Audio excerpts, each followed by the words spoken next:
Welcome, and thank you for making the time to give this lecture your attention. My name is Angelica Sato, and I am presenting to you today Natural Law, the Hidden Knowledge of True Freedom. The following information is very deep, esoteric knowledge that has been hidden from humanity for millennia. I am presenting this information to you at this time because the human condition on Earth is in desperate need for a positive change in our society. This material has the potential to save humanity from its current condition of slavery. All right, so the first thing that you need to have a deep understanding of is truth. Objective truth is not new material. Truth is ancient knowledge. It is singular and eternal. It has always existed on Earth and will continue to exist after our lifetime. The truth naturally makes people angry because it is belligerent. It will always be aggressive and at war with deception and mind control. The truth will piss you off, then set you free, if you accept it. This information is not being presented to you to be liked, to make friends, to become popular, or to make any money. This material is being presented to you out of pure moral obligation and personal responsibility. All right, so now before moving forward, we need to go over some ground rules. It is required for you to put aside your perceptions of me, the presenter, because it will distract your focus from receiving the entire body of knowledge. It is absolutely vital that you only focus on the content of the information itself. You will need to be conscious of your own impulses, of your initial emotional responses to this information. It is important to remember that it is illogical to think with your emotions. You are being asked to suspend your immediate emotions of anger, rejection, and reactions of complete disbelief of this information. Please be aware that you are not being asked to completely believe this information either. You are being asked to take in this information as a discovery, then do your own due diligence with your own research and come to your own conclusions. Today, we will be learning about natural law, the real law of attraction, not the law of attraction that the New Age community is selling. All right, so now let's establish an understanding of teachability. Teachability is an individual's ability to be taught by someone else. Teachability is extremely dependent upon an individual's open-mindedness or closed-mindedness. Low teachability derives from arrogance, rigid skepticism, naivete, and gullibility. High teachability derives from a balance between healthy skepticism and an open-minded willingness to learn and change. It is extremely important for human beings to consider with great care of their sources for information, because influencing people to dismiss information as unimportant or unnecessary to consider is what modern institutions do, such as the media, schools, and universities. Controlling human perception is the intention behind these modern institutions, with a bigger agenda to enslave us through mind control. Limiting the understanding and actions of human beings prevents the creation of true positive change in the world. Personal introspection is required to feel inside yourself by using your own intuition to decide whether this information resonates with truth or not. Now let's first understand what the systems of control actually are in our society today. First, we have government that has political agendas that do not serve the people. Second is organized religion that has limiting beliefs and hold the human consciousness back from evolutionary progression. Third, we have scientism that has rigid and skeptic beliefs and do not reflect real science in any way. Fourth, we have the New Age movement that is just another religion under the guise of spirituality, holding the consciousness back from moral action. Finally, we have money that is considered the god of this world. Now, I'm giving you fair warning. I am going to shatter the beliefs and ideologies of these institutional bodies because they each are limiters for perception and thought. They each place the human mind in a box, limiting human thoughts from expanding out of their rigid belief systems, ultimately acting as a mind control influence. So now let's go over the requirements for change in our reality. Human beings desire certain ideal conditions to be present in their reality, such as happiness, health, peace, freedom, and prosperity. However, humans fail to realize that specific requirements do exist in nature in order to obtain those ideal conditions. Knowledge is the requirement to create change in any aspect of life. If human beings have not obtained the conditions that they want in life, then knowledge is either absent or being willfully ignored, and the desired manifestation becomes impossible. All right, now that we are all warmed up, let's get into the hidden knowledge. Occult knowledge is a body of knowledge that is simply hidden. The word occult comes from the Latin adjective occultus, meaning hidden. Occult knowledge is ancient material that has been hidden from humanity and held by the few dark occultists. Occulted knowledge constitutes two bodies of knowledge. First is the individual units of human consciousness and how the human psyche operates. And the second is natural law, also known as karmic law, moral law, or God's law. The individual human consciousness is considered to be the microcosm of reality, or the individual unit, and natural law is considered to be the macrocosm of reality, or the totality of the universe. Natural law is the most occulted knowledge on earth and has the power to destroy all systems of control and slavery in this world. Now, occult knowledge can be used by people that have the intentions to either free humanity, called a light occultist, or to enslave humanity, called the dark occultist. The light occultists begin the path of natural law and truth with the soul initiation, by first to stop lying to oneself and others, then to stop dreaming, which is cognitive dissonance. Next is to learn how to think, known as the trivia method, that I will explain later in this lecture. Next, you need to remain in the present moment at all times.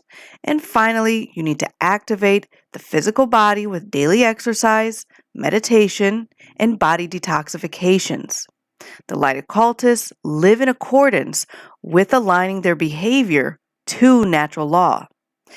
Finally, we have the dark occultists, that are the psychopaths that are known as Satanists, dark Luciferians, the masters of all slavery systems, and the manipulators of reality. These people are the ones who have hidden the esoteric knowledge from the masses of humanity for their selfish agenda to enslave humanity. The dark occultists use this hidden knowledge to manipulate humanity into performing acts of immoral behavior that are in opposition to natural law, for humanity to enslave itself. They do this to avoid their own karmic consequences from natural law. Now let's discuss how these dark occultists are getting humanity to perform these acts of immorality for them.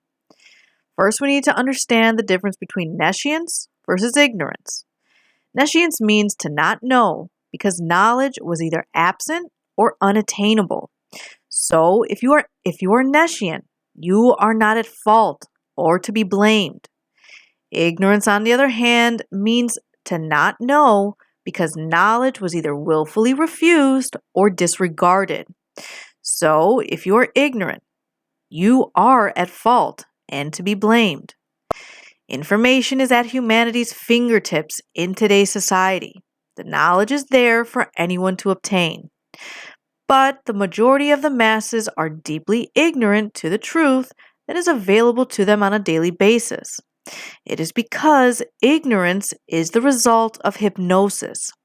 Most people are in a constant trance state of suppressed knowledge that unfortunately has been self-inflicted by willful choice.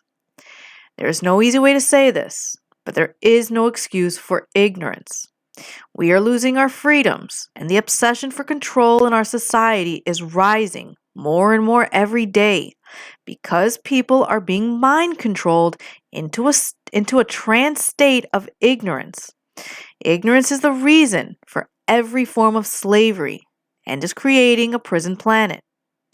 Now, before moving forward, I do need to share some powerful quotes regarding ignorance with you. The first is an anonymous quote that says, "Ignorance is the root cause of all evil. Since only knowledge eradicates ignorance, it is our duty and moral obligation to educate ourselves and the masses around us." The second quote is by Thomas Jefferson that says, "If a nation expects to be ignorant and free in a state of civilization, it expects what never was and never will be," meaning that freedom and ignorance can never coexist simultaneously and is impossible under natural law. The third quote is by Samuel Adams that says, "No people will tamely surrender their liberties, nor can anyone be easily subdued when knowledge is diffused, meaning everywhere present, and virtue, meaning morality, is preserved. On the contrary, when people are universally ignorant and debauched in their manners, meaning purely selfish and only worried about themselves, they will sink under their own weight without the aid of foreign invaders, meaning society will collapse and destroy itself when it is based on ignorance and self-pleasure." And this final quote is by Mark Passio himself that says, "Willful ignorance in the presence of knowledge is the measure of a bad person." He said that he has deliberately cut family members out of his life because they know what is going on in the world, but still don't intend to do a damn thing about it and are only worried about their own lives. Well, this is the description of a bad person, and I don't blame him for not wanting them in his life. People who stay at this level of consciousness is filled with self-loathing that become bad influences and bring other people down to their level around them. People who have self-respect only allow good people in their personal life that truly love themselves in order to care about co-creating wisely in this reality. I agree with Mark 100% when he said that it is a moral obligation to serve the force of truth, and I bend the knee to no other. So let's refresh our memories on how problem solving actually works. First, we need to recognize that there is a problem. It is the fear-based denial that must be dealt with and conquered. Next, we need to recognize that the symptoms are merely effects of underlying causes. Instead of simply treating the symptoms, we need to make an accurate diagnosis of the root cause of the problem. Diagnosis means by way of knowledge. The Greek proposition dia means through or by way of, and gnosis means knowledge. Finally, it is through the knowledge acquired through accurate diagnosis that requires the necessary actions to rectify the causal factors, which led to the manifestation of the problem. Many people do not like the word knowledge because it requires real work and real effort to read, listen, pay attention, and focus your time on researching and critical thinking. Now we need to understand the fundamental difference between truth versus perception. Truth simply means that which is, meaning reality. Perception means to see through something, meaning a filter of reality. Truth is objective, meaning existing outside the internal mind. Perception is subjective, meaning existing inside the internal mind. Truth is that which has occurred in the past and that which is occurring in the present. Truth does not exist in the future, only the past and present, which can never be altered. The future can only be changed in the present. Perception can always occur in the past, present, and future, and can always be changed. Perception is meant to align with reality. Perception is not reality itself. When you raise your vibrations to a high frequency, your perception will align with the true reality. When you keep your vibrations at a low frequency, your perception will be completely separate from the true reality. Here's a quote that I would like to share with you regarding truth versus perception by a man named Travis Walton that was actually abducted by a UFO in the early 90s. He said in his book, "I've come to realize that the biggest problem anywhere in the world is that people's perceptions of reality are compulsively filtered through the screening mesh of what they want and do not want to be true." All right, now we need to be aware about this ideology that makes a twisted attempt to push deception upon the masses to deny objective truth and knowledge. Solipsism is the idea that only one's own mind is sure to exist.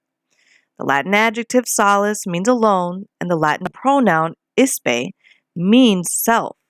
Solipsism means nothing exists outside of me.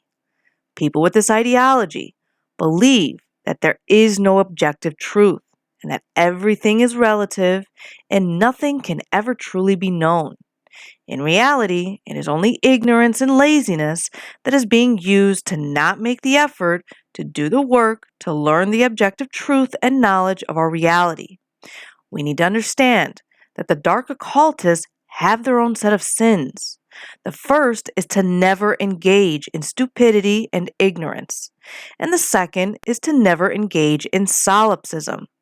Yet, always propagate and peddle stupidity, ignorance, and solipsism to the masses to dumb down the herd. The dark occultists are the ones that create the books to promote solipsism in the New Age community called the Coursing Miracles. Only people that are mentally ill, that have given up on life, can believe in this egoic and destructive ideology. All right, so I'm sure by now you have noticed that I am constantly breaking down the meaning of words to you. I do this because it is extremely important to know the etymological origins of a word in order to know its originally intended meaning. The meaning of the word definition, for instance, means clarity of meaning.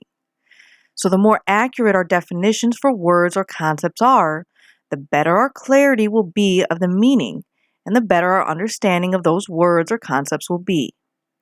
So let's go ahead and break down the words natural law. The origin of the word nature is Egyptian for nectar, meaning great spirit. The spirit domain is connected to the physical domain through nature. Now, the word law means an existing condition, which is binding and immutable. So let's break down those words. Existing means present. Binding means has an effect. And immutable means cannot be changed. The word natural means inherent, having a basis in nature, reality, and truth, not man-made or caused by humankind. The creator of the universe put these laws into effect for human souls to be bound by them for the evolution of consciousness. Natural law means universal, non-man-made, binding, and immutable conditions that govern the consequences of human behavior. The laws of the universe work flawlessly, 100% of the time, no matter the understanding or belief of them. They are impersonal and eternally present. Natural law is a force of universal spiritual laws that govern the dynamics of consciousness and human behavior. Ultimately, natural law is a body of universal spiritual laws that govern the dynamics of human consciousness. So now let's take a look at why natural law can be discovered and why false religions are only built on belief systems. Natural law is capable of being discovered, understood, and harmonized with human behavior. Natural law is a real science that can be discovered just like all the other laws of nature, such as gravity, inertia, momentum, thermodynamics, and electromagnetism. Human belief is completely irrelevant when it comes to the existence and operation of natural law. Now, before moving forward, I want to share some quotes with you regarding objective truth. The first is an anonymous quote that says, "Humanity's greatest fear is that truth is absolute." Next, I have a quote by Soren Kierkegaard that says, "There are two ways to be fooled. One way is to believe what is not true, and the other is to refuse to accept what is true." Finally, in the Christian scriptures, Jesus Christ spoke about freedom and said, "Knowing the truth will set you free." Now let's talk about why religion requires belief. Religion asks people to believe, accept, and do without question. Religion is a belief system designed to hold back the evolution of consciousness. Religion requires you to believe in something in order to be saved from the current human condition. Unfortunately, the exoteric religion of Christianity is a belief system that was created by the dark occult. It is the dark occultists that have been in control of the Christian church for a millennia, giving the nonsense that everything will magically change if you just believe. Now listen, there are still good concepts that are taught in all religions, but they are filled with encoded symbolism and metaphors that are taught to the masses to be taken literally, which then becomes nonsense. What everyone should be doing is taking the teachings of Jesus Christ and Buddha and aligning their behavior to their teachings, which is known as Christ consciousness. But unfortunately, most people only get hung up on the stories of their lives as real historic events by believing the stories to their core. So the belief system ends up making them dependent on having an external savior to carry the responsibility of cleaning up the evil that in reality, the consciousness of the human collective creates all on their own. Now we're going to be discussing the microcosm of reality, which is the human consciousness and the human brain. So first, let's understand consciousness. Consciousness is the ability of a human being to recognize the patterns and meanings of the events taking place within and around oneself. Human beings express themselves to make themselves known to other human beings through their thoughts, emotions, and actions, called the internal trinity. The thoughts are the creative essence, known as the Father Creator. The emotions are the feminine spirit that drives our thoughts into actions, known as the sacred feminine spirit. And the actions are carried out through the masculine will that is manifested into existence, known as the son of behavior. Now let's understand the basic functions of the human brain. It is extremely important for human beings to become familiar with the brain's basic structure and function because brain health plays a critical role in human behavior. The human brain works through three main complexes to express the internal trinity to others. First, we have the neocortex, known as the human brain that operates on higher order thinking. That is where our conscience resides, at the top of the brain. Next, we have the limbic system, known as the mammalian brain, that only operates on human emotion. This is where our intuition resides, in the middle of the brain. Finally, we have the R complex, known as the reptilian brain, that only operates on survival instincts. That is where our fight or flight reflexes reside, at the bottom of the brain. So now let's look at the mental health of the human brain and how it affects human behavior.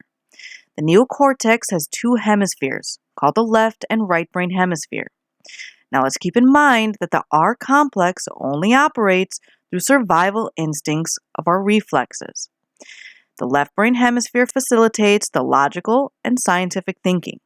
So when the thoughts are largely dominating this side of the brain, the R complex takes over the primary functions, creating behaviors of selfishness and base desires, ultimately making a personality full of dominance and control. The right brain hemisphere facilitates the creative and compassionate thinking. So, when thoughts are largely dominating this side of the brain, the limbic system takes over the primary functions, creating behaviors of submissive and naivete, ultimately making a personality ruled by the emotions. True intelligence is born only when both sides of the neocortex are balanced, where intellect and creativity meet in the middle, creating holistic understanding. When the brain is imbalanced with thoughts that dominate either side of the neocortex, the mind is easily influenced by mind control. Now let's take a look at how an imbalanced brain can lead to mind controlled behaviors. The left brain hemisphere will manifest the intellectual and masculine behaviors that can lead to mind controlled ideologies such as rigid skepticism, scientism, atheism, solipsism, moral relativism, social Darwinism, eugenics, and authoritarianism. These ideologies are known as the controlling master thinking. The right brain hemisphere will manifest the intuitive and feminine behaviors that can lead to mind-controlled ideologies that prey on naivete, gullibility, and blind belief, such as solipsism, religious extremism, unworthiness, self-loathing, and order following. These ideologies are known as the willing slave thinking. Now let's look at how an imbalanced brain can lead to mind-controlled beliefs. The left brain hemisphere will manifest the intellectual and masculine beliefs of randomness, such as the universe is a grand accident, and there is no creator or intelligence in nature, and there is no moral or spiritual law, and existence has no purpose. These beliefs are the hallmarks of scientism, atheism, totalitarianism, and master thinking of the dark occult. The right brain hemisphere will manifest the intuitive and feminine beliefs of determinism, such as God controls every event in creation, and all occurrences are preordained. Free will is an illusion and does not exist. And since God controls everything, change is impossible and action is meaningless. These beliefs are the hallmarks of religious extremism, order followers, blind belief, and slave thinking of the masses. The truth is, we should be thinking with both sides of the brain as a balance, understanding that it is the randomness of our free will choice and the determinism of natural law that creates our reality. All right, so now let's talk about human nature. Human nature is neither good or evil, just like a computer is neither good or evil. It is the environment that influences the behavior to a great extent, thus creating the current human condition. Human nature means that humans are programmable, the same way a computer is programmable. A human being is born into either good or bad conditions during the child's formative years, just like a computer is being programmed with either a good or bad file system. A human being can be exposed to either good or bad culture, just like a computer can be exposed to either a good or bad operating system. A human being can be taught either good or bad beliefs, just like a computer can have a good or bad software program installed. The behavior of a human being largely depends on its programming. This means that the quality of the information going into the human being will determine the quality of the human's behavior that gets expressed out into the world. Exactly like how well a computer's programs that run either efficiently or inefficiently will determine the quality of what appears on the monitor's screen. In other words, if quality information goes in, quality behavior will come out. And if garbage information goes in, then garbage behavior will come out of a human being. Now let's come to an understanding that how we think determines how our reality is built. This is known as the trivium method.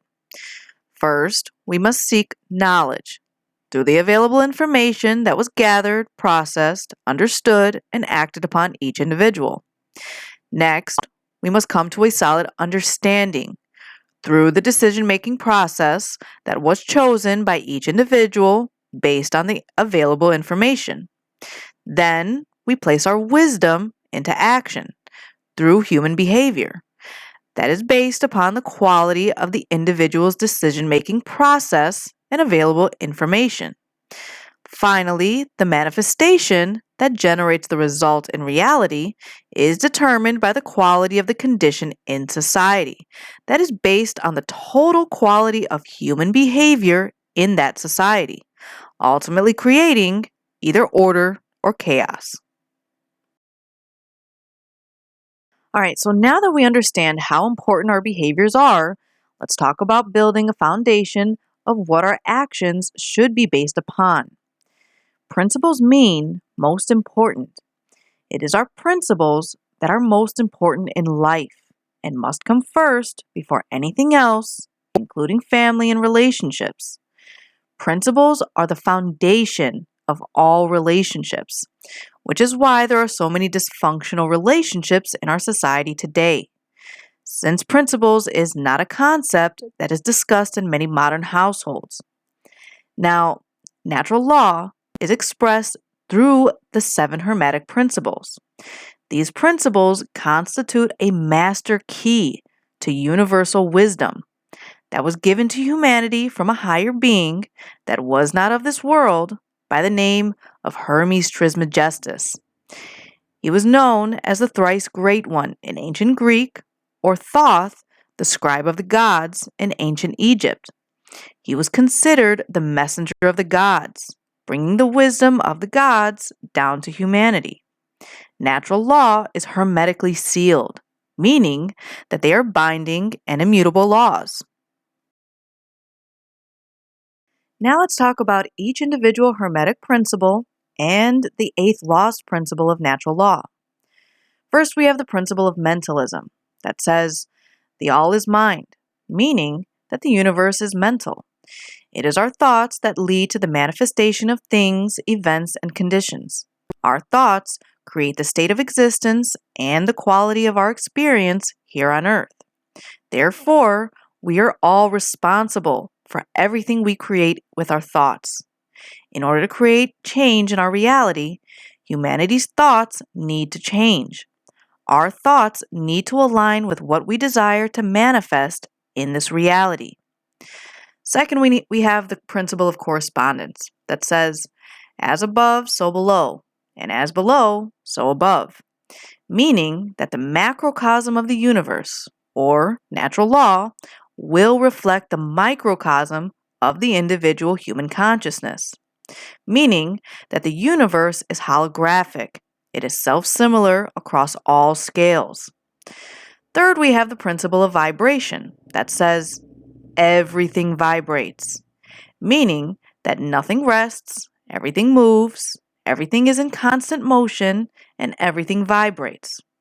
At the most fundamental level, the universe and everything that is comprised in it is pure vibratory energy, just manifesting itself in endless ways. The average person is not aware that perceived stillness is not actual stillness in reality. The universe has no solidity, meaning that matter is merely energy in a state of vibration. Everything in existence is in constant motion. The fourth is the principle of polarity that says everything is dual in nature, meaning that everything has poles and everything has its pair of opposites. We need to understand that opposites are actually identical in their nature, but are different in degrees. Extremes eventually meet, and all paradoxes are eventually reconciled. For example, at the fundamental level, heat and cold are identical in nature. However, our perception of the degrees are the poles that heat and cold have.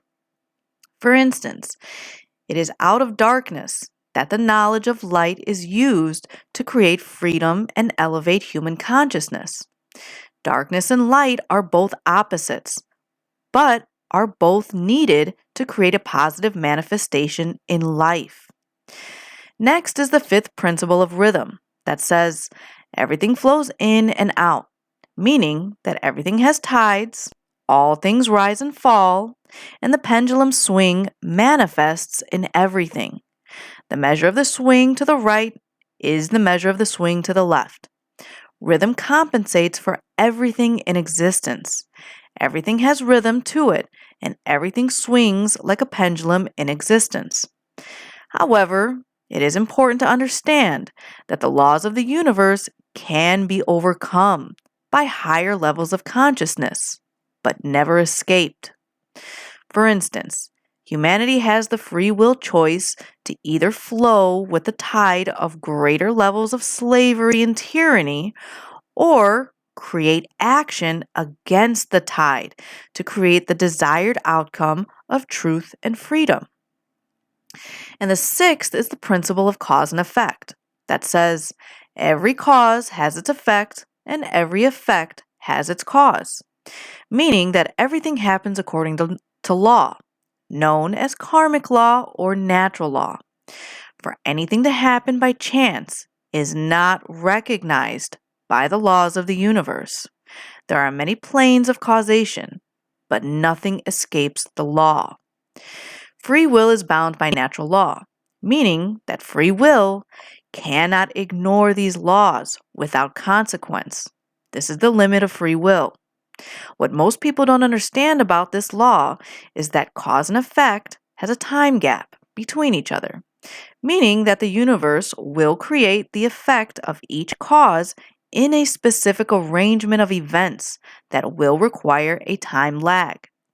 The pattern of cause and effect is difficult to detect because of this time gap that can take years or even lifetimes for the effect to take place after the cause.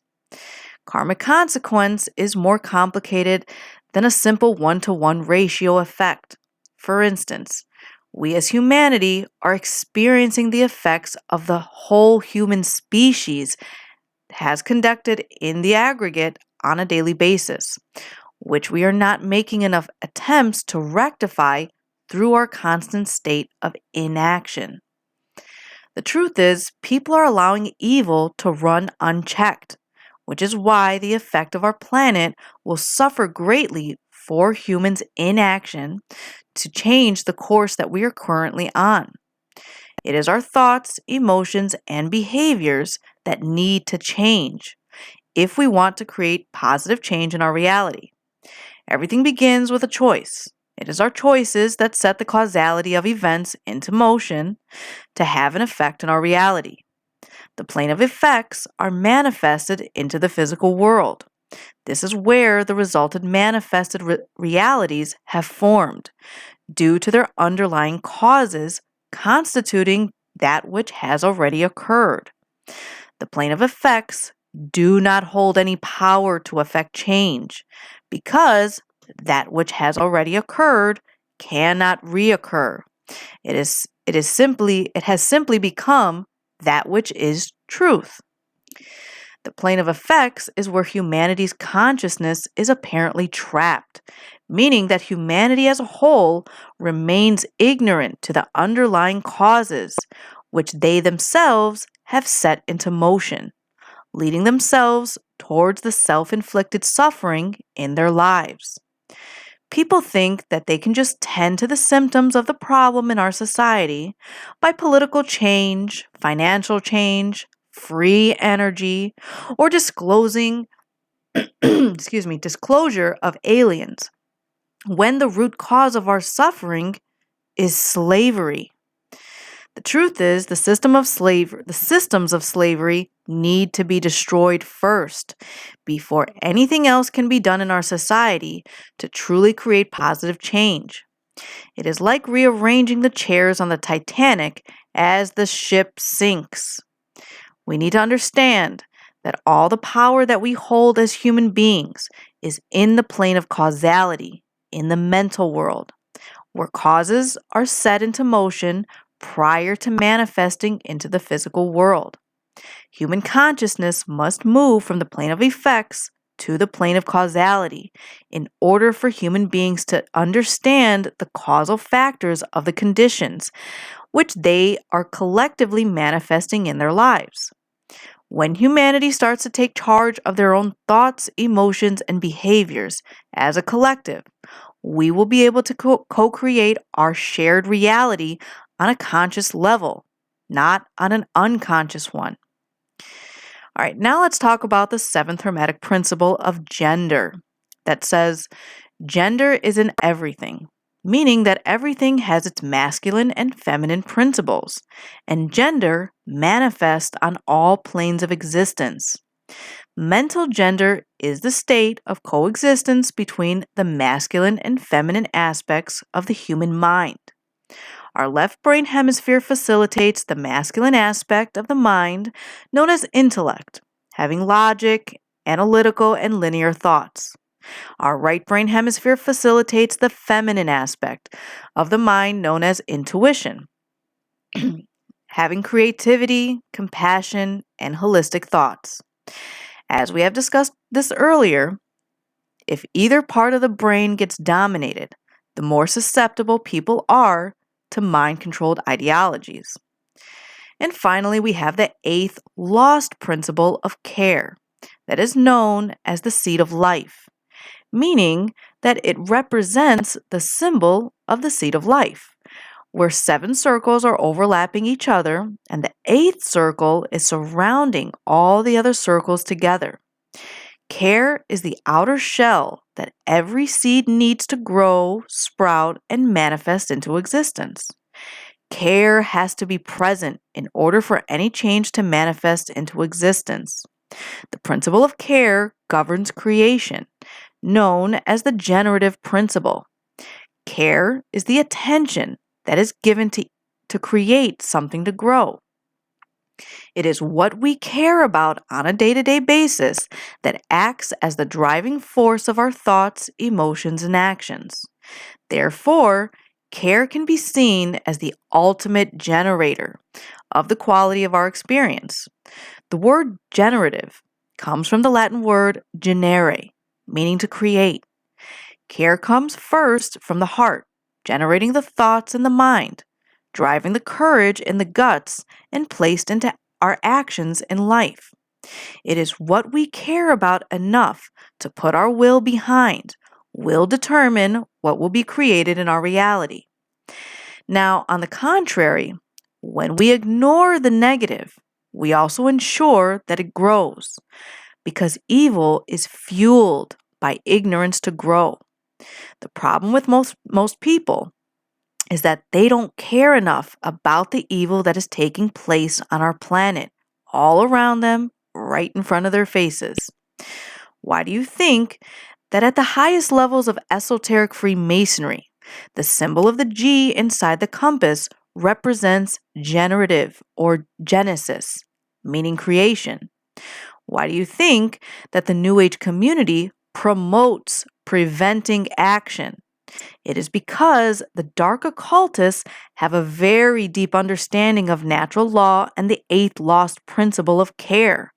They know that humanity's behavior is what generates the things we care about into this reality, which is why they use mind control to lead you into wanting slavery, with the illusion of comfort, safety, and convenience.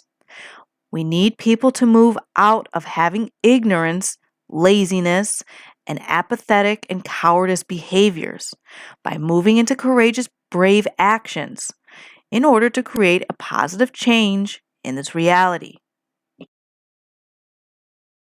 All right, so now let's talk about spiritual currency. There are only 2 spiritual currencies in the universe, which is time and attention.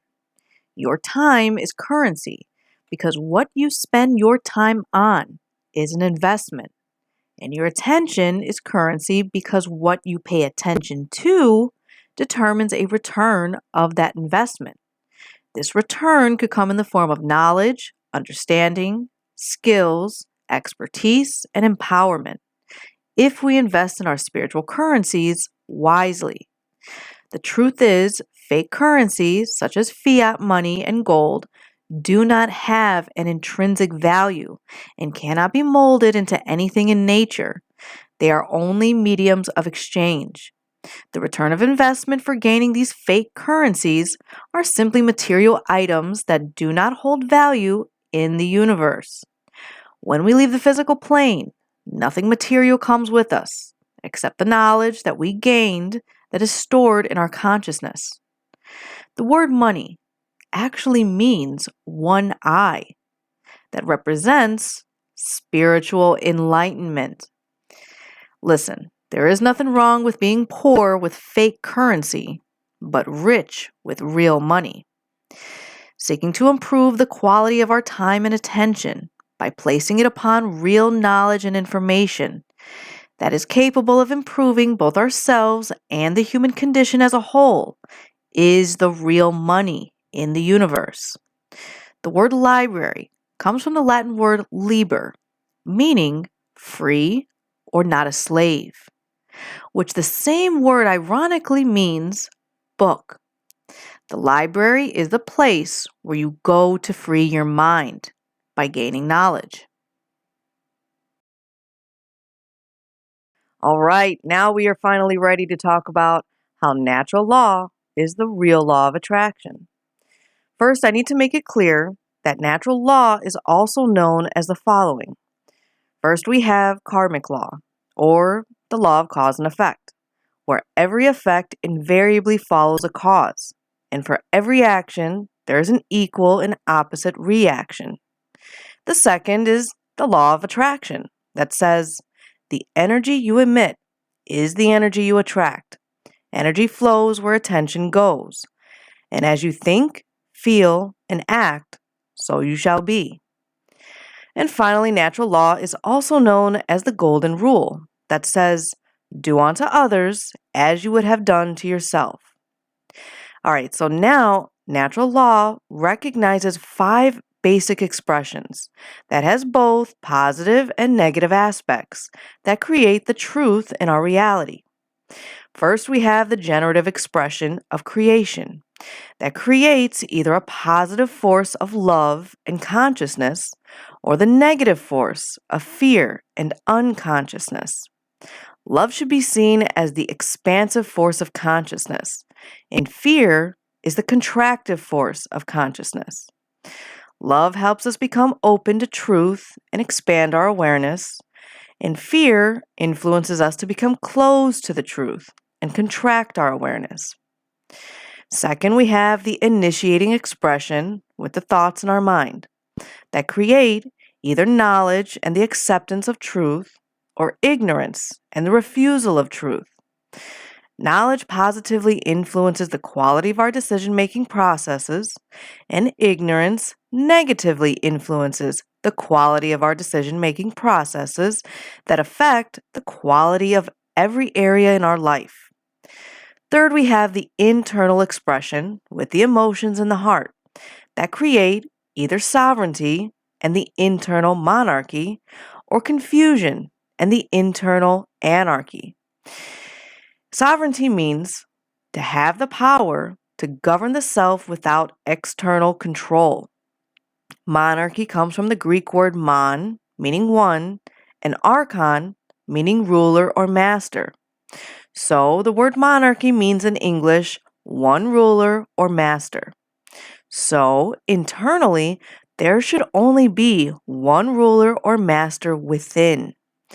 Sovereignty is a state of consciousness where a human being is in full control and has unified the 3 aspects of consciousness, and there are no internal contradictions between the thoughts, emotions, and actions of oneself.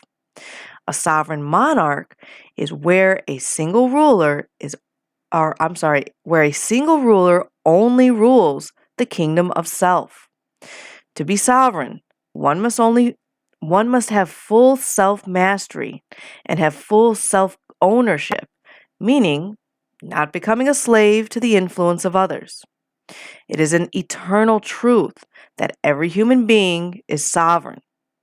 Confusion, on the other hand, is a state of mind when a human being is ruled by fear and ignorance. being torn apart from within by the thoughts, emotions, and actions that remain in perpetual contradiction to each other. Confusion results as a lack of understanding, meaning that there is no internal ruler. Next is the external expression with the actions of our behaviors that create either the freedom of an external anarchy or the control of an external monarchy. True freedom is absolute unrestricted love and should be seen as the goal of all spiritual development.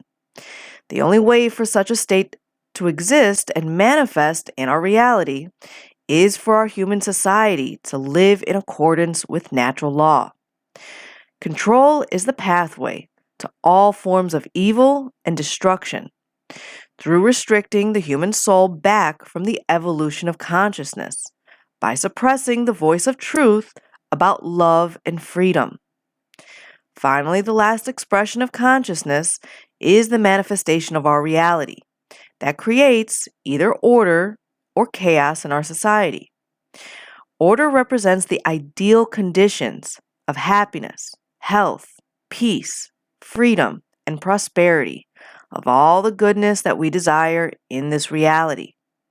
Order results only when there is a balance and justice present, with truth being accepted and our behavior has been brought into harmony with natural law, naturally creating spiritual cooperation between humans that consciously work to manifest harmony on earth. Chaos represents selfishness and survival instincts, and when human beings behave like animals, not using their human consciousness to create harmony. Chaos results when there is an imbalance and injustice present with ignorance of truth and behavior that is in opposition to natural law. Chaos is created when psychopaths run freely in society. The word psyche means mind, and pathology means illness. The dark occultists that are in charge of the systems of control in our society are mentally ill psychopaths that are devoted to creating their vision of hell with chaos and destruction in our reality. We need to understand that the only way to expel the fear and ignorance that creates the confusion, control, chaos, and evil is by spreading love and the knowledge of truth, honoring our sovereignty, and demanding for our freedom will only create true order in our reality. Now let's talk about objective morality. A deep understanding of objective morality is knowing the distinction between right and wrong behavior, which is the heart of natural law. Objective morality means that rights are universal for every human being, meaning that all human beings have the same rights everywhere in the universe eternally. A right is correct behavior that is based in truth with moral action and does not cause harm to other sentient beings. A wrong is incorrect behavior that is not based in truth with immoral action and does cause harm to other sentient beings. True objective morality is true common sense. So, by definition, if you don't believe in objective morality, then you don't truly have common sense. People wrongfully associate the word common sense as pertaining to the functions and abilities to perform the daily tasks of living, when in reality, common sense is about knowing the difference between right and wrong behavior. Now let's discuss moral relativism, which means that there is no such thing as objective morality, and morality is only subjective and relative to the self.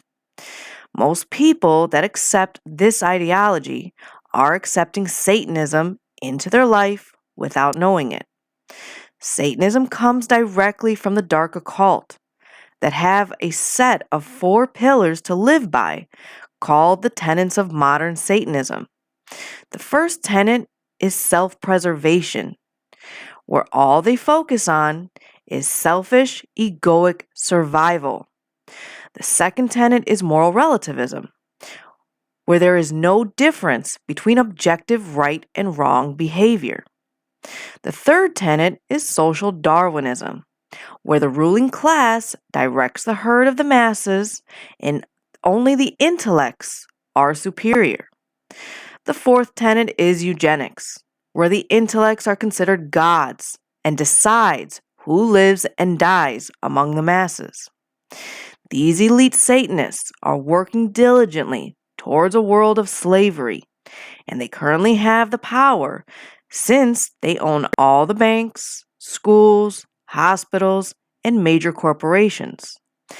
Moral relativism is what each system of control in our society is based on, that says my rights are different from another's rights and changes in different locations and at different times. This is why I mean what I say, that this society is built on satanic ideologies and satanic rituals, and the masses are following them blindly into the cages that they are building for themselves. So let's clarify what wrong behavior is considered according to natural law. Natural law's transgressions are harmful behaviors and wrongdoings such as murder, assault, rape, theft, trespass, and coercion. Wrong behavior is the initiation of violence, making these actions wrong and harmful. Every harmful action that a human being is capable of taking is a form of theft. Some form of property is always being stolen from a human being when a wrongdoing is committed, such as a human being's life, rights, and freedom. Under natural law, violence means that a living being or their property is being harmed. Any actions that do not cause harm is a behavior that a human being has a right to perform.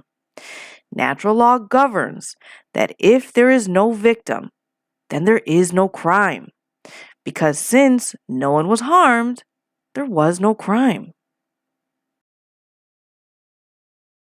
Now let's talk about how rights are inherent from the Creator. Natural law always holds true, regardless of a population's belief system. This means that it does not matter how many people agree that a wrong can be turned into a right, or that a right can be turned into a wrong. This can never be done in reality. Human beings do not decide what rights and wrongs are. Rights are inherent from the Creator. It is simply up to the human being to discover what they are and live in accordance with those principles. Rights cannot be granted by other human beings. Rights come directly from the Creator, just like the laws of the universe. There is no such thing as the delegation of a wrong, meaning if a specific action is not a right for any individual, then that act cannot be delegated, granted, or licensed to any other individual or group of individuals and magically be called a right. That action forever remains a wrong under natural law.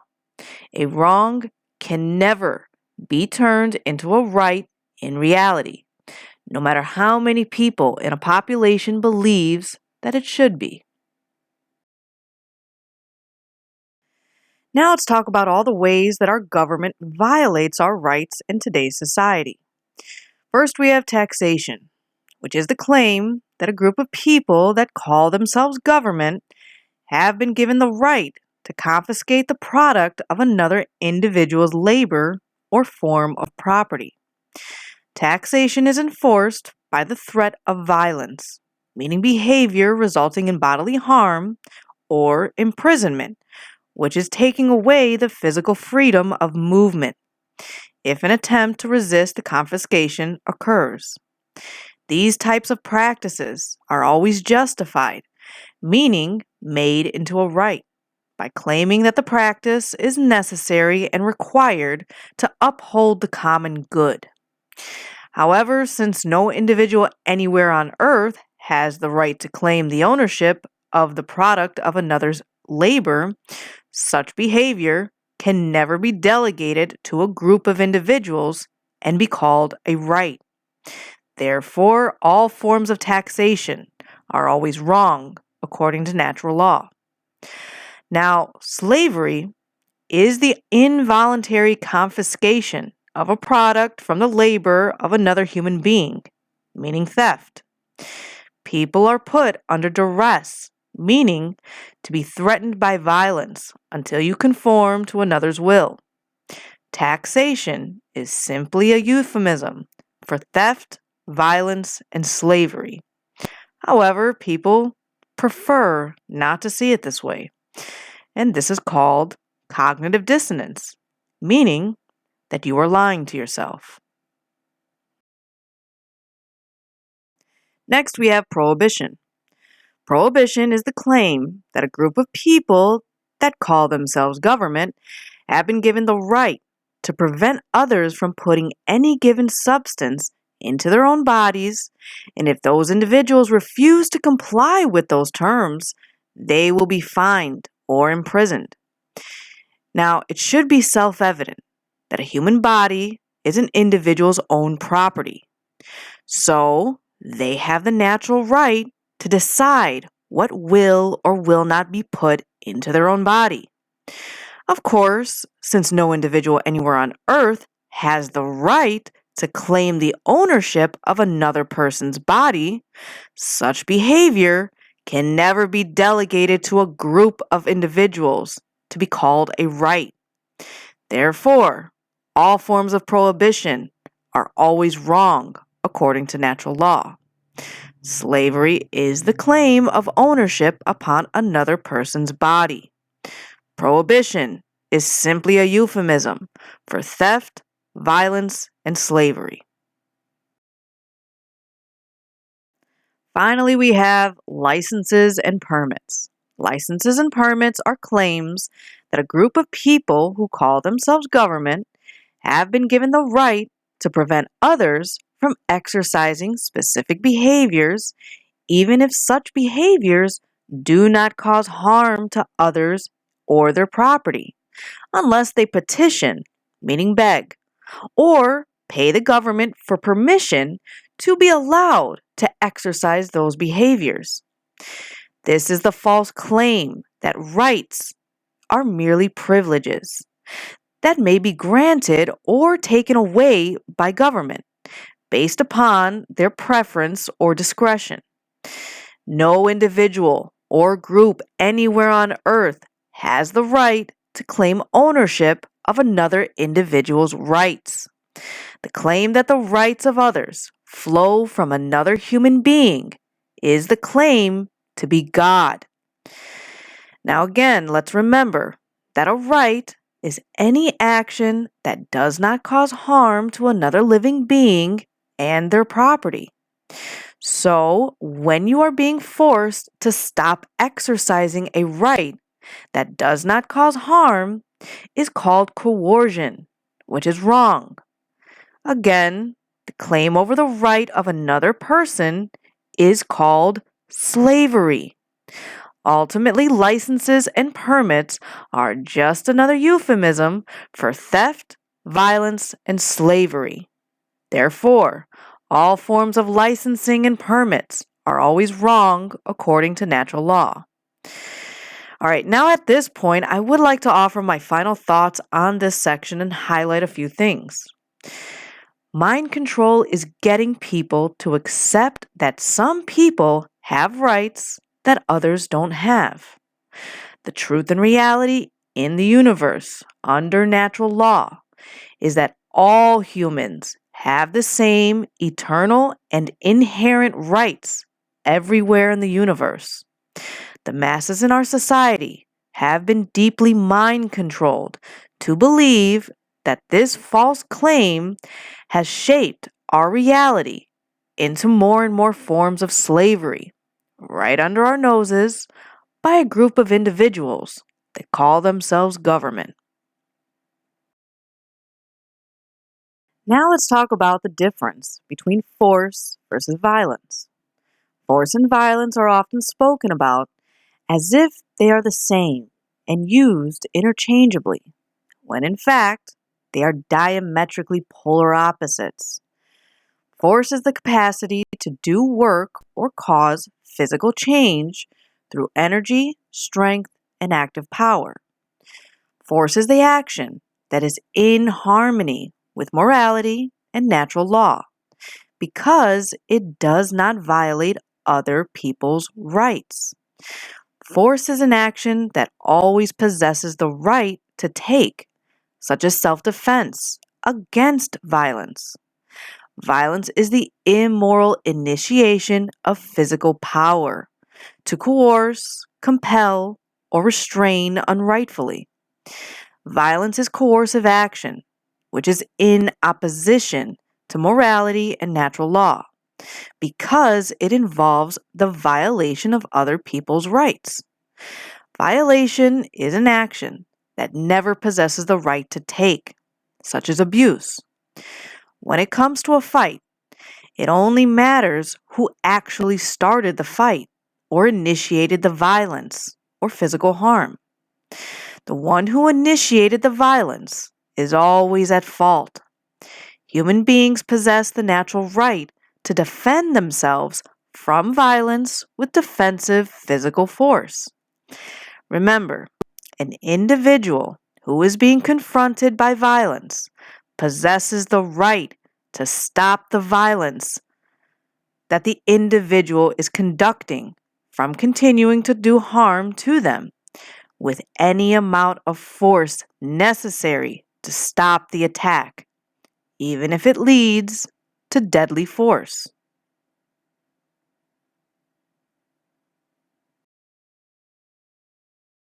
All right, now let's talk about enlightenment. The New Age movement is selling enlightenment as simply sitting under a tree and meditating all day until you become miraculously enlightened. This is complete bullshit that they are selling you. True enlightenment is about knowing three things. The first is knowing what is going on around you and within you. The second is knowing the difference between right and wrong behavior through living by the principles of natural law in your daily life. And the third is knowing to never be aggressive towards your fellow human being and never to accept aggression from your fellow human being, which leads us to understanding the two pillars of enlightenment.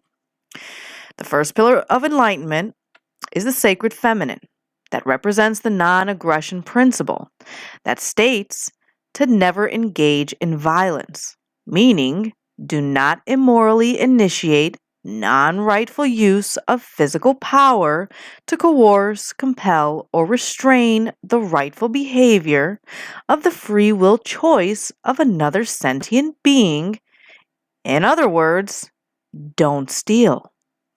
And the second pillar of enlightenment is the sacred masculine that represents the defensive principle that states self-defense is an inherent right, meaning that sentient beings have the inherent right to use force to defend themselves from violence conducted upon them by another sentient being. Now, I do need to make my own comments regarding the second pillar. Because the masses are not exercising their right to self-defense against the government that are violating their rights every single day. The more people that become enlightened with this knowledge, there would be enough of us to stand against the tyranny and not tolerate the war of aggression towards our human rights. Now we need to talk about ownership. Our society today is stuck in our current situation of slavery because our species as a collective does not understand what ownership truly is and continues to allow theft to happen. Ownership is to simply own something, which means that an individual maintains the rightful possession because it was something that was obtained without physical harm to anyone. The individual controls the usage of that thing and maintains personal responsibility over that thing. Natural law can be essentially reduced to a single spiritual law that says, don't steal.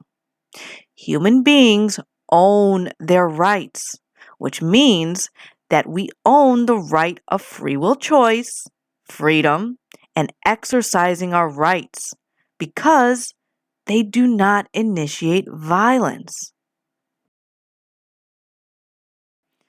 All right, now let's remember that conscience is the higher order thinking aspect of the neocortex part of the human brain.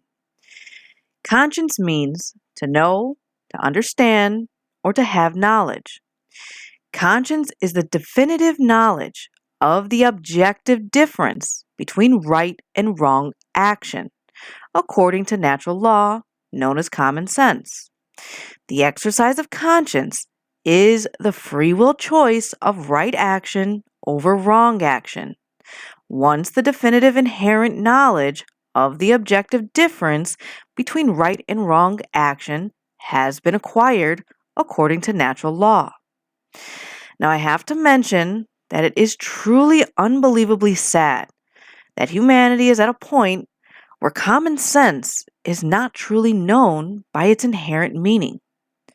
However, this is the power of mind control that has been in effect for centuries now, with each generation of parents teaching their kids to simply believe what the systems of control have told them to believe, unconsciously without question.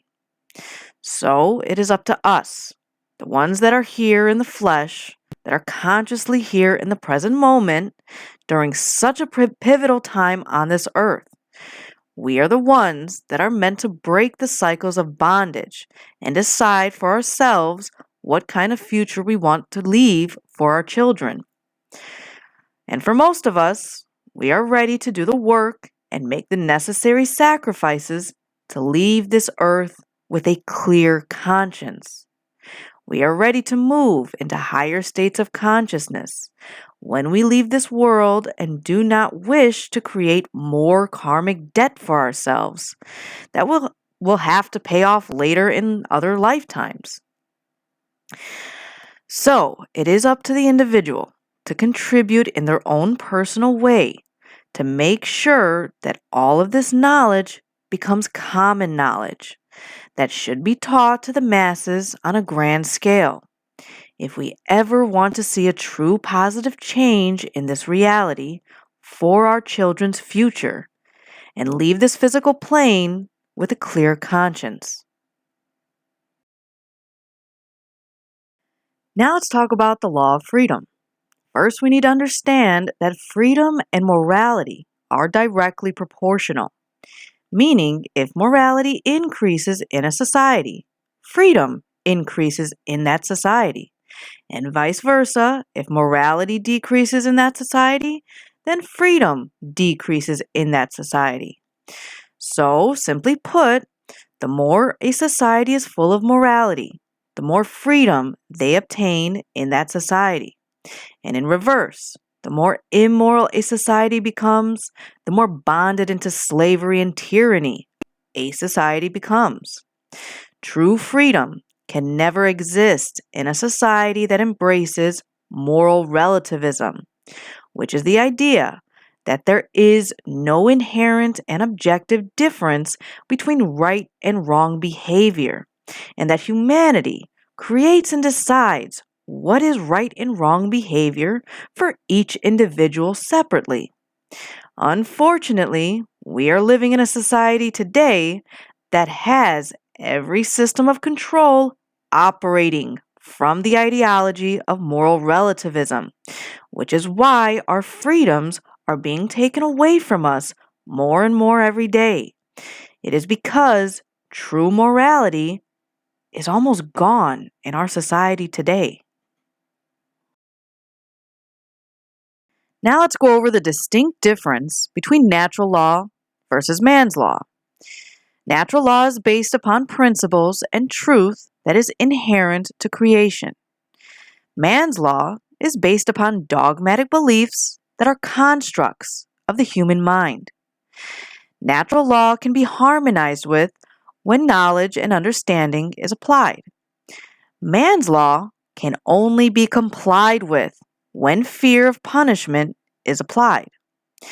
Natural law is universal, eternally existing, and can be applied anywhere in the universe, regardless of the location. Man's law is moral relativism, constantly changing and being applied in different locations that are based upon the whim of legislators. Under natural law, everyone has the exact same rights that are gifted to humans by the Creator. Under man's law, false laws are created by man that are either immoral, harmful, or irrelevant. Rights are not created by humanity. They are given to us as birthrights from the Creator of the universe, and no other human or group of human beings can actually grant or revoke rights to other human beings. It is only in a diseased and mentally ill mind that can believe that someone can stop someone else from exercising a right or force them to commit a wrong and believe that it is morally correct. Now we are ready to break down our understanding of what government, authority, and religion truly mean at their core. Government comes from the Latin verb gubernare, meaning to control, and ment means mind. So the actual definition for government is to control the mind. The first principle of natural law is mentalism, that says in order for any particular thing, event, circumstance, state, or condition to exist, as it currently does in our manifested reality, meaning the plane of effects, it must have existed first in the mind, known as the plane of causality. Government is a system that controls the human mind, that was created by men with laws to slowly enslave humanity. Government gives the illusion that inherent laws do not exist, and we only have man's laws to live by. This is the deception and manipulation the majority of the masses are under, because the knowledge of natural law has been hidden for so long. Now moving on to authority. Authority comes from the Latin noun jus or juris, meaning law, and the Latin verb dictere means to speak or to say. So jurisdiction literally means to say what the law is. Authority is the idea that man can become God by using jurisdiction to wrongfully dictate the law that are created by men, not God. The belief in the legitimacy of authority is the belief in the legitimacy of slavery. Examples of authority is all forms of government, religions, churches, the police and military, and even doctors and teachers. Finally, we have religion. There are two different meanings for the word religion. First, the Latin verb religare or religare means to tie back, to thwart from forward progress, or to bind. The false religion is a system of control based in unchallenged dogmatic beliefs that hold back the progress of consciousness. True religion means to reunite with. It is truth that needs to become our true religion in this world, because truth represents the light of consciousness, meaning the Creator. We need to work towards letting go collectively of all the false religions that hold us back from our true freedom and truth, such as organized religions, government, fake money, the New Age movement, and scientism. So now let's come to an understanding of what the one true divide is. Humanity is divided into two distinct types of individuals. In this physical world, you are either an anarchist or a statist. Now, anarchy means no rulers, no masters. The Greek prefix "an" means without or the absence of, and the Greek noun archon means master or ruler. If there are no masters, that means that there are no slaves.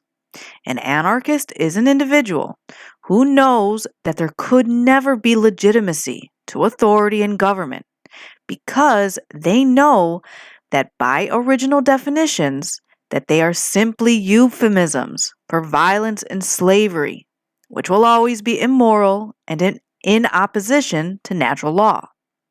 Anarchy is a state of existence where there are no masters and no slaves. Therefore, anarchy simply means freedom, and every human being lives as a sovereign being working in harmony with other human beings around them. Statism is when an individual believes in the legitimacy of authority and government, meaning that they believe in the legitimacy of slavery. Statism is the idea that we give a small group of people the right to kidnap, imprison, harass, steal, and kill people so that we can feel protected from other people that kidnap, harass, steal, and kill people. A statist believes that authority can be vested in certain human beings to magically be given the right to rule over other human beings. Authority means that certain people that we call government has the moral right to issue commands under their false jurisdiction to speak the law over their subjects, or really slaves, and the slaves are expected, under supposed moral obligation, to obey the false laws dictated and created by man, not the Creator. Here's some food for thought. The stories of Jesus state that he was a true anarchist, yet unfortunately most of his followers were statists themselves because they claimed that they followed his teachings but still believed in government, financial institutions, and organized religions, which were the very things he was waging war against and that led to his death. Christ was waging basic conflict against the organized and controlling religious orders of his day. He was unfortunately led to his death when he went up against the financial institutions when he fought the money changers at the temple. The people that ended up putting him to his death was the police of the Roman Empire. In biblical text, Jesus waged war on the same three establishments of mind control that we are facing in our society today. Now, we need to develop the courage to face our fears of the possibility of chaos in order to reach true freedom in our reality. Chaos is meant to teach us what not to do. It is not something to run from and fear. We need to have a deep understanding that the slavery systems of control are all about the limitation of free will through the destruction of possibility. It is because true freedom has infinite possibility, which by definition will naturally include the possibility of chaos. The possibility of chaos must be embraced, not feared, if we truly desire to be free. The fear of the possibility of chaos literally is the fear of true freedom, which literally creates the death of the imagination. Imagination is the powerful ability of the human mind that is able to visualize a different state or condition than the one that is already in existence. Imagination must be present in order to create a different state of existence than the one currently being experienced. Again, according to the principle of mentalism, in order for a different state or condition to manifest in the physical world or the plane of effect, it must first exist within the mind or the plane of causality.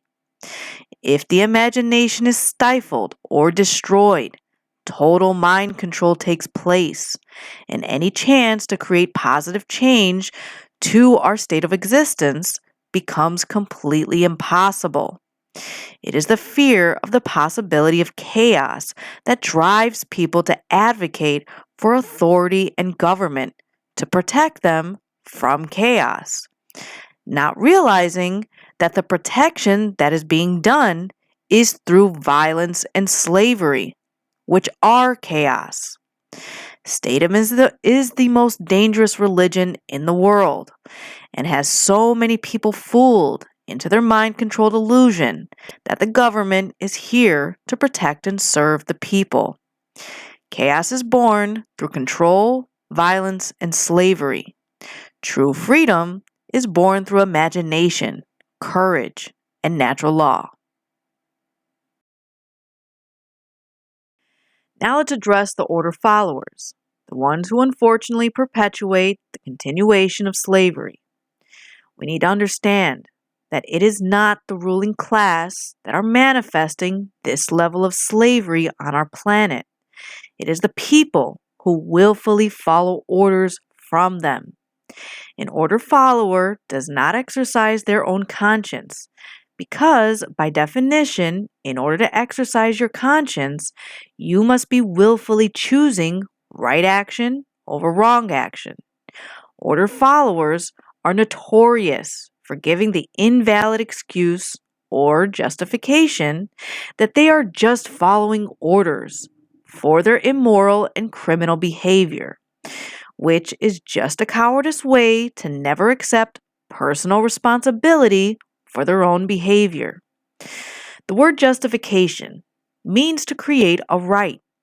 The Latin noun jus means right or law, and the Latin verb vicere means to make or create.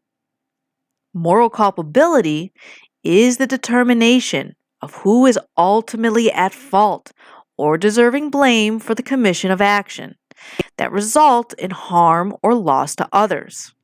The Latin noun culpa means fault or blame.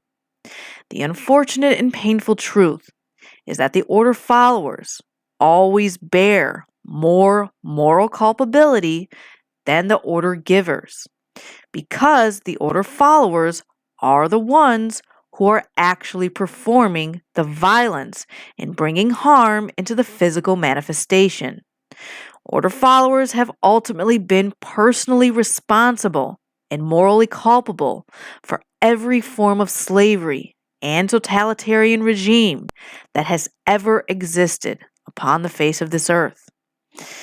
Now, I'm going to close this subject with this famous quote by Gandhi that says, "You assist an evil system most effectively by obeying the orders and decrees. An evil system never deserves such allegiance. Allegiance to it means partaking of the evil. A good person will resist an evil system with his or her entire soul." Now let's talk about why order followers abdicate the responsibility for their own actions to other people. A responsibility is the ability to respond. A responsibility always belongs to the person who placed their response into action, and it can never be given away. A mature adult understands that it is always an individual's personal responsibility to choose right action over wrong action. Abdication is the false claim to hand over the responsibility of personal action to another individual, group, or entity. Unfortunately, people that have an immature, childish mentality are willing to give up their freedom to feel safe in slavery. The harsh truth is that an individual is always responsible for their own actions, and a responsibility can never be given away when you performed an action. We need to come to understand that the police are order followers that do not serve and protect the people. They only serve and protect the ruling class. However, they will never admit this to themselves, because in order to follow orders blindly, you must be lying to yourself by handing over the responsibility for something you did to someone else. Now, I'm going to end this section with some quotes that talk about responsibility. The first couple quotes is by David Icke that says, "Accept responsibility for your actions, thoughts, and words. You alone make choices. You alone are answerable to the consequences of your behavior. The feeble excuse that your boss required it or that the establishment expected it holds no truth or justification." He also said that what is the point of having principles if you allow others to dictate your behavior? At the end of the day, you will judge your performance and the contribution you have made to creation. It will not be based on what another expected of you or what you did because you felt trapped. And this final quote is by Benjamin Franklin that says, "Those who would give up essential liberty to purchase a little temporary safety deserve neither and will lose both." This is addressed to the fear of chaos. When people abdicate their personal responsibility to other people just because they are afraid to take the responsibility of doing the right thing themselves. So now let's talk about what creates an order follower. People that don't want to take personal responsibility is an adult that is in a mental condition of self-loathing. Self-loathing is a psychological condition where a person is filled with deep hatred for themselves, causing them to abdicate for their own personal responsibility to exercise their own conscience. Self-loathing people don't care enough about themselves or others, which creates the emotional numbness and unconscious mind to fall into patterns of order following and justification. A self-loathing individual is trapped inside the trauma-abused victim cycle because often the victim eventually becomes filled with so much hatred and anger towards themselves that they become the abuser, and the trauma repeats itself in a vicious cycle. Self-loathing gets created when a past trauma has been suppressed and buried deep inside the subconscious mind. And instead of confronting the trauma and properly dealing with it to be healed, the trauma continues to form feelings of inadequacy. The self-loathing mindset creates a self-prisoner inside a person's own mind. Order followers are known in the ancient dark occultic arts as golem creatures. Golems are 100% programmable and lifeless creatures that move like flesh robots and are filled with self-loathing. The dark occultists refer to the police and military as their dogs, or even hellhounds, which is why they give them dog tags. Okay, now let's take a look at what self-respect looks like. First, we need to understand that the word self-respect means to take another look at oneself. Self-respect heals self-loathing by focusing your attention inward with introspection towards yourself. Until the work of self-introspection takes place, self-respect will never be developed. It is not easy work, and it will take a lot of time, which is why so many people run and hide from doing this type of work on themselves. Because it takes dredging up shadow material that brings up unwanted memories of emotions and thoughts that have not been healed. However, when this work is done and everything becomes healed inside, you develop the strength, courage, and knowledge to give yourself the respect you deserve with your thoughts, emotions, and actions that manifests the power of sovereignty. An enlightened mind is balanced with self-respect. becomes freed with the knowledge of self-mastery. When an individual can master thyself, they become dangerous to mind control because they cannot be controlled by outside sources. Self-respect drives us into a sovereign state of consciousness that ignites the courage of self-defense. Now let's talk about the solutions to solving our slavery problem on Earth. First, we have to understand how to exercise the lost word. In esoteric Freemasonry, the lost word is a concept about the state of consciousness that the majority of humanity is in, which is a state of ignorance, known as darkness. So, in order to speak the lost word, an individual must achieve a balanced state of consciousness, where the thoughts, emotions, and actions work in harmony with natural law. The lost word has dual meanings, which is know, spelled K-N-O, and know, spelled N-O.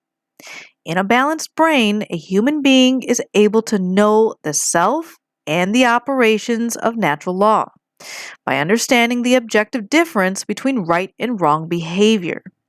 An enlightened consciousness is when a human being has the knowledge to speak the lost word freely. The word know, N-O, is the word of all power, because it is when we say no to the ones who falsely claim to be the owners of our rights that we stop externalizing our power to anyone outside of ourselves, giving our true power back. Sadly, very few people in our society care enough to do the inner work required to gain the light of knowledge that gives us the courage to speak the lost word. Unfortunately, the people that don't seek the light of knowledge to know their rights won't say no to the people that slowly take them away. Ignorance creates the mind-controlled state of consciousness where human beings do not realize that they are actively working with the dark occult to build a prison planet for the entire collective of humanity. Now let's talk about the true great work, which is teaching natural law to others. Education is the only true solution to solving slavery because it involves freeing other people's minds. The word educate means to lead out from. The Latin word educare means to lead someone out of something. And education means to lead one out of darkness or ignorance. Listen, teaching does not force. It leads by example.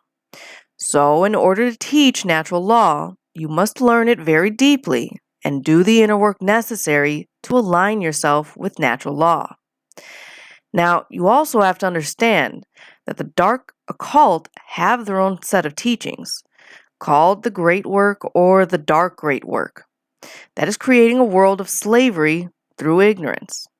So, we must counter their efforts by teaching the masses the true great work or the light great work, for natural law to become common knowledge and for everyone to become sovereign, enlightened beings that will not stand for anything other than true freedom. We also need to understand that a quantum shift in human consciousness is required for humanity to become free from their self-imposed state of slavery. Unfortunately, this great change is not an automatic process, nor is it a guarantee to happen at all. Whether or not it will occur is a function of the human will to learn the truth and teach it to others. This involves enormous effort, dedication, and persistence.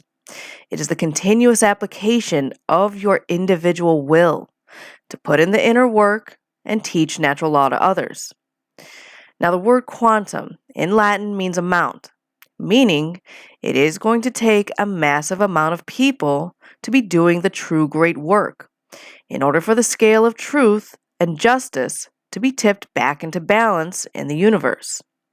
Numbers are required to make a quantum shift in reality. It is our individual behavioral choices that are either based in harmony or opposition to natural law. that combines our energy and efforts together in the aggregate of the universe, that influences the quality of the manifested shared human experience. The Hermetic principle of correspondence explains it perfectly. That says, as above, so below, and as below, so above. It is what fills our minds, and what we place into action is what will manifest into our reality. All right, so let me explain what the true great work entails.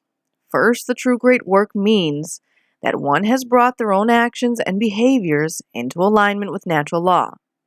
When you have done the work within yourself to know this knowledge deeply enough, you can then begin the work of teaching it to others.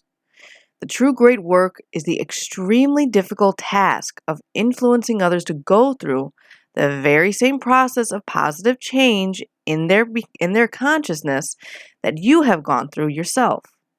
Your job is to help others realize that in supporting and condoning the legitimacy of authority in government, meaning man's law, that they have actually been supporting and condoning the legitimacy of slavery. This is not an easy task, because in reality, people only want to believe what they believe is true. And most people never want to hear what they believe is wrong, and that they have been fooled by their own false religions. I understand from my own experience with my own family that people are more attached to the false religions, more so because they are attached to the intimate memories that they have with the family members that taught it to them. So, sensitivity, compassion, and patience is required in this area of teaching. However, we must also still speak with conviction and a fierce passion for the truth and knowledge of natural law. The true great work comes down to teaching people to understand why they need to abandon their false religions and the false dogmatic beliefs that are holding back the progress of consciousness as a whole in the universe, while showing them that facing the truth and aligning with natural law is the only way to true freedom. So now the real battle is going to be against the inner demons of humanity. It is the ego that is filled with negative knowledge, emotional mind control, and the fear of true freedom. First, we need to understand how much negative knowledge people are filled with, because the illusion of knowledge is the greatest enemy. People are filled with so much fake knowledge and claim that they know it all already. So it is going to take a lot of work to get them to clean their slate of negative knowledge in order to take in the real knowledge. Next, we need to understand that most people are under severe emotional mind control, which is when the human mind believes that if something is unpleasant, they don't want to hear it, see it, and they certainly don't want to speak about it. They believe that by ignoring it, it'll go away. This is where the phrase, hear no evil, see no evil, speak no evil comes from. Most people don't like hearing the truth because they don't like the way it was delivered to them by the messenger of the truth. They need everything to be given to them in a soft, gentle voice instead of a strong and passionate voice.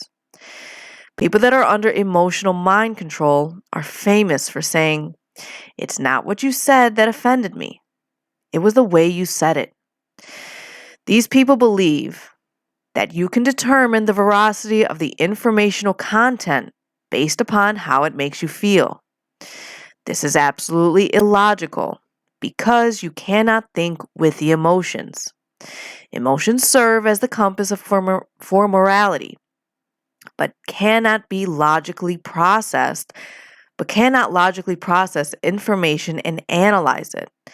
No amount of pleasantry will ever make a lie true. Finally, we need to understand that the fear of freedom comes from what is known as the tree of evil. The leaves on the tree represent the symptoms of refusing to own personal responsibility. The trunk of the tree represent the childlike, immature mentality from refusing to grow up and being filled with self-loathing due to a lack of self-respect.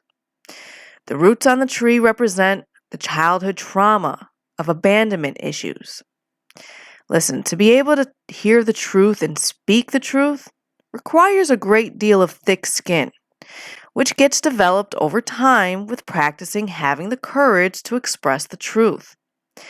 The human ego must be broken down in order for enlightenment to be built within. It will take a lot of work to clean the slate of negative fake knowledge to be filled with real knowledge. Now, emotional mind control cannot handle hearing the truth because truth is always impersonal and will be harsh no matter what. But it takes a strong soul to take in the truth with full acceptance. The fear of true freedom is experienced by the human species as a whole that suffers from very deep-seated parental abandonment issues that lie at the very core of the human psychological condition, sitting at the root of the tree of evil. Now, there are two great quotes that I'd like to share with you regarding truth. The first is by Bertolt Brecht that says, "Truth is belligerent. Truth is by its very nature at war with the forces of falsehood and deceit." And the last is an anonymous quote that says, "We literally believe that we are in the right to ignore a message of truth if the messenger is somehow distasteful to us. I would argue that this is a symptom of total madness." So let's go ahead and sum up the requirements for the true great work. First, we need to have the knowledge and understanding of who our real enemy is. When it comes to the real spiritual enemy, it is the order followers that are the ones that have the free will choice to stop the perpetuation of the dark occultist agenda into our reality. It is the people as a whole that hold the power to defeat the darkness of ignorance if we would unite together. I actually have great respect for the dark occultists as an opponent because they have the unification of will, intellect, and deep care for their agenda. It is the type of dedication that I am seeking to create with my own voice by doing the true great work, for others to care just as much to create true freedom in this reality. We need to remember that the word Illuminati means enlightened ones or illuminated ones. And the truth is, we are the true Illuminati, not the dark occultists. They only claim to be illuminated because they worship the dark sun, when in reality, they do not serve the true sun. The dark occultists only take the intellectual aspects of natural law knowledge and use it for immoral and wrong actions to control and manipulate others. If more people become light occultists and utilize their holistic understanding of natural law knowledge and use it for the right reasons, humanity would be able to live free on earth. All right, next is service to truth. We need to understand that truth itself is eternal and can never be destroyed. Humanity, on the other hand, can be destroyed when we refuse to act in service to truth as its defenders. Truth itself is a force that does not have a physical voice in the physical domain. So we have to be the mediums to give truth a voice. Truth needs to be defended at all times because the attack on truth is constant and nonstop. If we don't come to truth's defense, the voice of mind control and evil will rule with your consent to remain silent. Now let's talk about courage and persistence. We need to understand that it is possible for us to co-create a positive outcome. However, the only way for us to create a positive change in this reality is for everyone to hold their own weight, to care enough to learn the truth ourselves, developing the courage to continuously speak it to others. We have to understand that we are the vehicles of truth, that truth operates in this world. Therefore, it is a shared responsibility to help awaken others by continuously speaking the truth.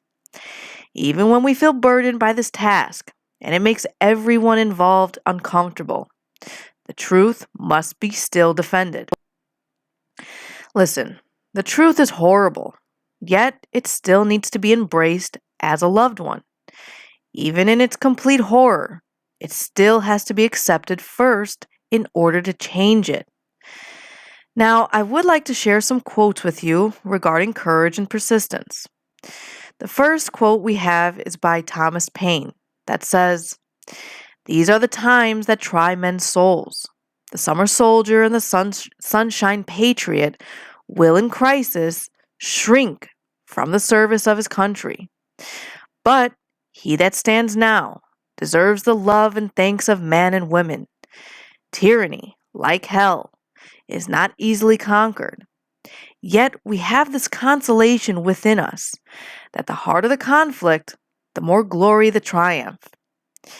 And this final quote is by Buddha that says, "There are only two mistakes one can ever make on the path of truth: to never get started and to not go all the way."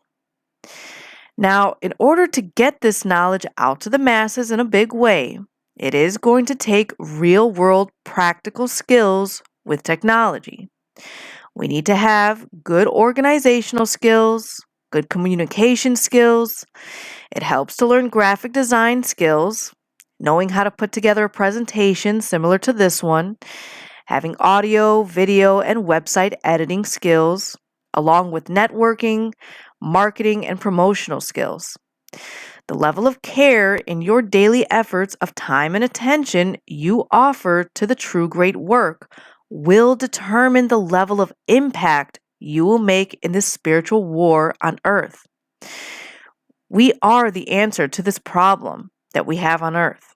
It is up to us to use the light of knowledge within us to dissolve the darkness of ignorance on earth. Once you take in this knowledge, it is your responsibility to put it back out into society.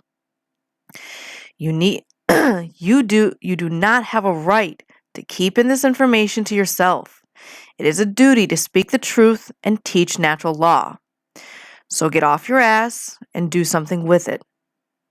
Now I will close the subject with a fitting quote by R. Buckminster Fuller that says, "The Dark Ages still reign over a humanity, yet the depth and persistence of this domination are only now becoming clear. The Dark Age prison has no steel bars, chains, or locks. Instead, it is locked by misorientation and built on misinformation, caught up in the plethora of conditioned reflexes, and has driven the human ego, where both warden and prisoner attempt to compete with God. All are intractable skeptical of what they do not understand. We are powerfully imprisoned in these dark ages, simply by the terms in which we have been conditioned to think. It is the condition of our thought that keep us in this prison." All right, so now there are some final things we need to understand before I close this lecture. First is that we are living in post-apocalyptic times. The word apocalypse means to take out of hiding. It comes from the Greek prefix apo, meaning to remove from, and the Greek verb kalyptein means to cover or conceal. The apocalypse is about deocculting, unveiling, or to remove from hiding. The truth is already out from being hidden. The veil has already been lifted and is deocculted. Now what humanity needs to do is make the cosmic apology. The most powerful phrase that a human being can ever say is "I was wrong," because it is about internal change and accountability, which is very hard for adults to do because they have such hard egos that are filled with pride and childish mentalities that never want to admit their wrongs. However, by admitting the truth and taking an honest introspection of how your behavior contributes to the continuation of slavery, your consciousness will shift into a sovereign state of existence. The word apology means to give back the word. It comes from the Greek prefix apo, meaning to remove from, and the Greek noun logos, meaning to speak or to say. And the Latin noun lex or legis means law. So an apology means to take back what was said. Now, the cosmic apology is about God, not man, is the logos of the law, meaning God is the author of the law. It is because the Creator was the only one that has put the laws of the universe into manifestation by speaking the word into existence. We need to understand that the truth of our reality is spoken by the vibratory power of the voice. It is written in ancient texts that says that God created the universe by the phrase fiat lux in Latin, meaning let there be light, meaning truth and knowledge. It is humanity's responsibility to make the cosmic apology by giving back the word or the authorship of law, meaning to give back the authority of natural law to the Creator, its rightful owner, and work collectively to align our behavior with God's law or natural law. We also must understand that the word of truth belongs to God, meaning the Creator is the only authority of natural law, because the Creator is the only writer of these laws. Even in biblical text, it says, "In the beginning was the Word, and the Word was God." Another word for God is law. So, the force of creation is natural law. The cosmic apology is accomplished when we open our minds and hearts to truth and begin to speak the lost word no to the evil that exists around us. It truly needs to sink into the core of our souls that we are working to resist a class of people that believe that they can be God, that desire to own and rule over other human beings on earth. The dark occultists are evil, sick, psychopathic lunatics that are working with higher intelligent beings that are not of this world, who desire to invert the good on this earth and turn it into their own personal hell through their ultimate artificial intelligence slavery system called the New World Order. It will only be the strong, sovereign, and enlightened beings that will stand against the evil in this world and fight with every drop of life inside their soul for true freedom. Now let me give you my final thoughts on natural law, then we will be coming to the end of this lecture. It is very simple to understand that when humanity lives in harmony with natural law, they can only be led towards order, freedom, peace, prosperity, evolutionary progress, and survival. It is also very simple to understand that when humanity lives in opposition to natural law, they can only be led towards chaos, control, enslavement, war, evolutionary stagnation, and eventually extinction, which we are literally facing in our world today. It is up to us to make the choice for ourselves that will eventually play out in the aggregate of our reality. We need to remember that the true will of the Creator is for humanity to live in sovereignty and alignment with truth and natural law. Sovereignty begins when we free ourselves with self-mastery over the sacred masculine and feminine forces within us. That brings us into alignment with natural law. The knowledge of natural law is the key to unlocking all the locks, to all the doors, to each of our cages inside our own minds. It is up to us to make the choice to climb the ladder of consciousness through an act of our own free will choice and make the honest effort of putting in our contribution to the true great work. All right, for your last definition for this lecture will be the phrase lex rex. That means the law is king, meaning natural law is king. Now I'm going to leave you with a few quotes regarding natural law. The first quote is by Thomas Jefferson that says, A free people claim their rights as derived from the laws of nature and not as the gift of their magistrates. Second is a quote by John Locke that says, "The natural liberty of man is to be free from any superior power on earth and not to be under the will of the legislative authority of man, but only to have the law of nature for his rule." And this final quote is very powerful by a man named Francis Bacon that says, "Nature is to be commanded, but must first be obeyed." Meaning that if we want the forces of the cosmos on our side, we must align our behaviors with the principles of natural law. Otherwise, nature will not stand with us. Now I'm going to close this lecture with the most powerful quotes regarding the war between the light of truth and knowledge and the darkness of ignorance. First, we have a quote by Carl Jung that says, "One does not become enlightened by imagining figures of light, but by making the darkness conscious. The latter procedure, however, is disagreeable and therefore not popular." Next is another quote by Thomas Jefferson that says, "Educate the whole mass of the people. That is the only sure reliance for the preservation of our liberty."